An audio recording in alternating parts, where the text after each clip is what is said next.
Tim, can you take us through what you saw when Zach gets that steal, pitches it off to Michael, who then obviously flies? Flies. Yeah. Yeah, flies is right. Just really proud of Zach. You know, Zach is, first of all, he's an incredible, high character young man, and he's obviously been struggling on the offensive end, and he's putting a lot of pressure on himself. And I told him the other day, I said, you gotta quit. You know, just have fun, because you're one heck of a player, and you're just, you know, you're going through what everybody goes through at some time. But he never quits fighting. And how about the, you know, great decision he made to get his and one, and then right after that he dives on the floor. I think that's our first lead, right? 63-62. Is that right? Yeah. First lead in a Seemed while. like it was the first lead, I think, and what a tremendous play. God, what you know. But that's Zach. You know, he's going to give you, and he cares passionately. And I was very happy for him, because he had a big part in us winning the game. But I do want to say, so I don't forget. You know, I've been proud to coach this team the whole year. I think you guys know that. I kind of say it all the time, how much I have enjoyed them, even back in June. You know, we always want to win when you're coach, but I pull for them hard. Like, I really pull for them. They deserve a lot of really, really good things to happen for them. And so I'm just really happy for them. It's also one of the great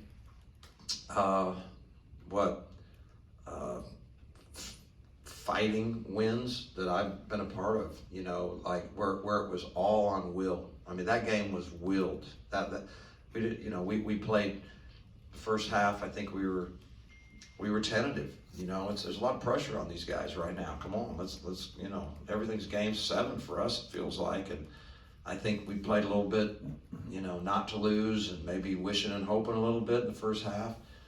And then the second half starts out a little poorly. It doesn't look much different, but we just kept. We gotta pin our ears back. We gotta attack, and we gotta reach down. We gotta play as hard as we can. And coaches say that, but I thought they did play as hard as they could. I thought we played about 14 or 15 minutes as hard as they could play, as hard as they could compete.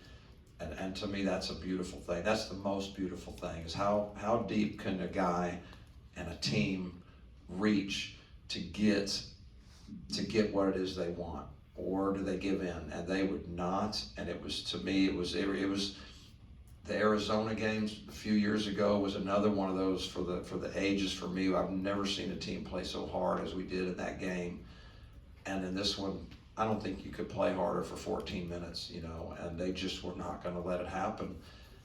And I just think it's fantastic, and I couldn't be more proud of them. You mentioned Zach, whose shot's been struggling lately, but came up with several big plays at the end. How much did you talk to him even during the game, sort of reminding him that you needed defense or rebounds or whatever it was to contribute in other ways? A little. Every time I put him in, I think, you know, I always try to say something, but not overly, and I'm always trying to encourage, because I know he's being hard on himself. But you know, he's had some great games for us in the past, and his shooting is going to come around. It will. But I'm more proud of the fact of the character. You know, that's what I'm most interested in, is their character and their unselfishness and their will to play hard no matter what. And it's not all about him, and he's fantastic that way. Emmanuel was amazing. You know, we put him on the toughest guy. He's scratching around all night, gets 10 rebounds, double, hits some big shots. Michael, doubles. We got two guys 6'3", get doubles. I mean, really, that's incredible. Kendrick, you kind of just get used to. You almost don't mention him, because you're like, yeah, he hit 25. And I mean, Kendrick was Kendrick. Kendrick controls the game. He's awfully difficult to guard. Not many people probably would really enjoy guarding him for a 40-minute game.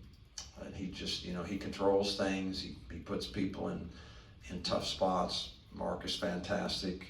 You know, I thought Tristan gave us really good minutes. Zurich, it was great to have him back. Played hard, played tough. Frank, good minutes. You know, everybody, I just appreciate everybody. I thought everyone helped us. But the biggest part was just to see guys with their back against the wall in what we're calling game. Every game is 7 now. This is March, and to respond like that is, it's just fantastic to me. You mentioned Zurich 2 games ago. You saw him helped off the floor, wasn't even touching the floor with that foot. How surprised are you that he got out there at all? And well, first of all, I was very, very nervous that he had done knee damage, and that's when I walked out there and the pain he was in and where he was holding it. I thought, oof, this is not good at all. Turns out it's not his knee. It is obviously an injury, and it was a serious injury in the sense that he was struggling to even walk, but he responded quickly. Of course, he's in the training room night and day. He wants to play, and he's also very tough. He's tough mentally, he's tough physically, but we also never want, we don't want guys play injured, and so, Miles does an amazing job. He's fantastic. He's going to take care of him. We're not going to play him beforehand, but he responded quickly. I'm surprised he played as well as he did. He's been out so long, but he's a freshman, and he played that well. Man, was he good defensively. Did you see him scratching around? He is tough, and not always do you have that much confidence in a freshman to put him on some really, really good offensive plays in the guts of the game. I do with him. He'll fight tooth and nail, so great to have him back. Kendrick kind of feels like he's playing 2 different games right now, where one it's the adrenaline where he can kind of run free, and then it's the in-between breaks where he has to actually have a limp when he's walking around. I guess at this point, how much do you even worry about that limp at all, or is it just, hey, this is game 7, that's what he said after the game too? Yeah, of course I worry about anybody. If I see anybody limping or in any kind of pattern, it's just automatically I start worrying. Yes, for sure. At the same time, I know that most guys playing a lot of minutes in major college basketball right now feel like crap, honestly. You just don't feel that great right now. It's a hard, until you've been through it, it's hard. You're hurting. So it's kind of expected, although there's a little more limp than I would definitely like to see. But I also know him. If anybody can play through something, it's him. He's played through so many things in the time that he's been here. you mentioned the minutes you got, or the contributions you got from Tristan Clark and Franklin, and they gave you, what, 10 and 13 minutes. So given their minutes, your front court was at a pretty decided size disadvantage for much of the night, and you out-rebound Cincinnati by 12. Did you change the way you asked, I guess particularly Bandamel and Michael, to crash the boards and go get them? Well, just the second, I mean, at halftime, we were just, guys, we've got to be incredibly aggressive in everything we do.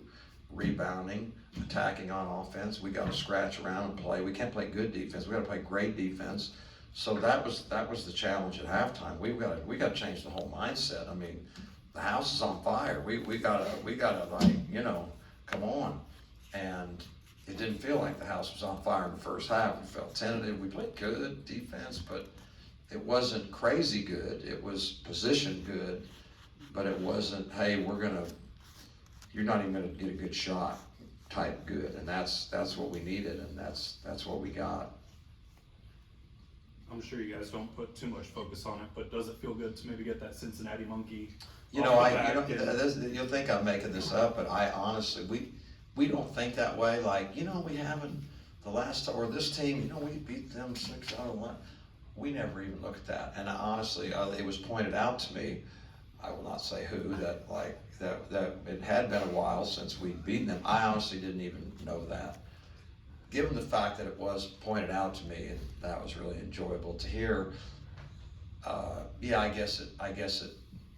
guess it does, but not a lot, because that doesn't really, those don't matter. This is what mattered right here, not what we've done in the last X number of games, or vice versa for somebody we played and we've won this many out of that. We don't, but yeah, a little bit. a little bit. So maybe I don't have to hear it again. Maybe that's why I kind of like the fact that we don't have to talk about it.